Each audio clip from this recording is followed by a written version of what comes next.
Under the hood, something the size of your fist is glowing. It spins faster than almost anything else you own. It steals power from heat that was about to vanish out the tailpipe and hands it back to the engine. No bigger motor, no extra fuel sitting idle, just one clever wheel turned by the engine's own breath. This is a turbocharger. Let's slice it open and watch it work piece by piece. An engine is really just a pump for fire. It pulls in air, mixes in fuel, and burns the two together. The more air it can swallow, the more fuel it can burn, and the more power it makes. But a normal engine only breathes what the atmosphere pushes in. At sea level, that is gentle pressure, so the cylinders stay half-fed. The question that built the turbocharger is simple. How do you force more air into the same small space? Every time a cylinder fires, it slams the spent gases out through the exhaust. That stream is violently hot and moving fast, carrying away a huge share of the fuel's energy. In most engines, all of it simply roars out the pipe and is lost to the open air. The turbocharger looks at that escaping flood and sees a free push. Before the gases can leave, they are routed through a snail-shaped housing and aimed at a small finned wheel waiting in their path. That finned wheel is the turbine. The rushing exhaust hits its angled blades and shoves them sideways, exactly the way wind spins a pinwheel. Because the gas is so hot and so fast, the turbine winds up to a blistering speed in an instant. Nothing burns extra to make this happen. The engine already paid for that heat when it burned the fuel. The turbine simply catches the leftovers on their way out and turns them into pure spin. Now follow the spin. The turbine sits on one end of a single thin steel shaft. The shaft runs straight through the center of the turbocharger and pokes out the other side. Whatever the turbine does, this shaft does too. So the energy from the exhaust is no longer trapped inside hot gas. It has become pure rotation, traveling down a rod thinner than your finger, ready to do a brand new job at the far end.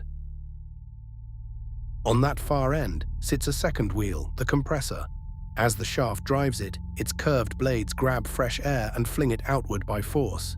The air piles up inside another snail-shaped housing, squeezed tighter and tighter until it is denser than the open atmosphere. This is the payoff taking shape. The engine's own waste heat is now packing extra air, under real pressure, and aiming it straight back toward the hungry cylinders we started with. Think about how fast this is turning. A turbocharger shaft can spin past 150,000 turns every minute, far quicker than any other engine part. At that speed, metal touching metal would tear itself apart, so the shaft never quite touches its housing. It rides on a paper-thin film of pressurized oil, floating instead of grinding. That same oil also drinks away the savage heat, which is why a hard-driven turbo car should idle a moment before shutdown. There is a catch. When you squeeze air, you also heat it, and hot air is thin air, with fewer oxygen molecules in each gulp. That would quietly undo the whole point. So the compressed air takes a detour through an intercooler, a small radiator sitting in the airflow. As it passes through, it sheds its heat and shrinks, growing dense again. Cool, tightly packed air now waits at the intake, carrying far more oxygen than the engine could ever pull in alone. Now the doors open. The intake valves lift, and this dense, cool air rushes into the cylinders, cramming in far more oxygen than normal breathing ever could. The engine answers by spraying in more fuel to match. A bigger charge ignites, the explosion pushes harder on the piston, and the same small engine suddenly punches like a much larger one. More air, more fuel, more force, all of it drawn from heat that used to escape unnoticed out the back. But a wheel fed by exhaust has a problem. The harder the engine works, the more exhaust it makes, which spins the turbine faster, which makes even more boost.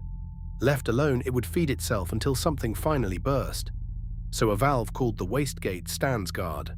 When pressure climbs too high, it cracks open and lets some exhaust skip the turbine entirely. That bleeds off the excess, holding the boost at a safe, steady level the engine can handle. You may have felt the one flaw: stomp the pedal from idle, and for a heartbeat, nothing. The turbine needs a surge of exhaust before it can wind up, and building that surge takes a moment. Drivers call this turbo lag. Engineers fight it with lighter wheels, smaller turbines, and sometimes two turbos working in sequence. But the gap never fully closes. It is the small, honest price for borrowing power from gas already on its way out. So trace the whole loop one more time. The engine burns fuel and blasts hot exhaust toward a turbine wheel. The turbine spins a thin shaft, riding on a film of oil. The shaft drives a compressor that squeezes fresh air. An intercooler cools that air dense again. It floods into the cylinders, feeds a bigger burn, and makes more power. A wastegate keeps the boost in check. Waste heat caught and quietly handed back to the engine that made it. A fist-sized wheel, spun by the very breath the engine was throwing away. Nothing extra burned, just leftovers put back to work.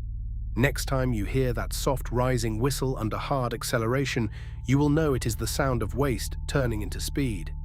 Thanks for watching The Cutaway. Stay curious and keep slicing things open.